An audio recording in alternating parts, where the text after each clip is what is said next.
علم فقہ سے متعلق شرائع کا حکم۔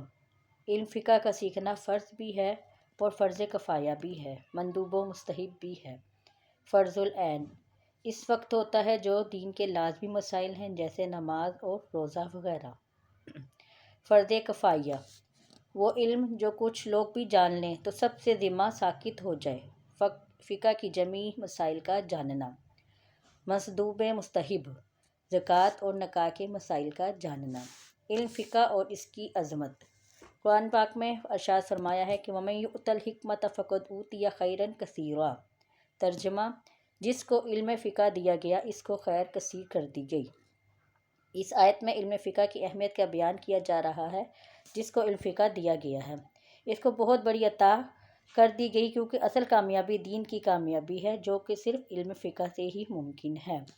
حضور اکرم صلی اللہ علیہ وآلہ وسلم نے فرمایا وَمَن يُرِدِ اللّٰهُ بِهِ خَيْرًا يَفْقَهْهُ فِي الدِّینِ۔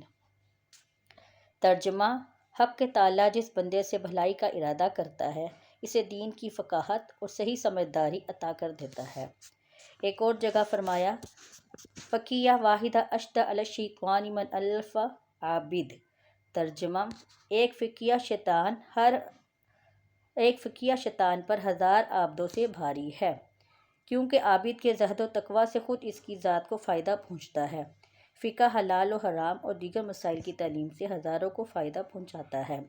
نیز عابد کی عبادت بلا بصیرت ہوتی ہے، اس لیے شیطان کے لیے یہ بہت آسان ہوتا ہے کہ وہ اس کی گمراہی کے گڑھے میں دھکیل دے اور شکوک و شبہات کے جال میں پھنسا دے، مگر فقہی مسائل جاننے کی وجہ سے اکثر اوقات گمراہی سے بچ جاتا ہے۔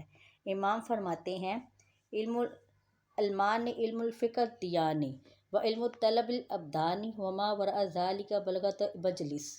ترجمہ: علم کی تو بس 2 قسمیں ہیں، ایک علم فقہ جس کے بغیر دین کے احکام سے ناواقفیت رہ جاتی ہے، اور دوسرا علم طب جس سے صحت انسانی تعمیر ہو جاتی ہے۔ وآخر دعوانا الحمد للہ رب العالمین۔ اگر آپ کو میری ویڈیو اچھی لگی ہو تو لائک کریں، سبسکرائب کریں، شیئر کریں۔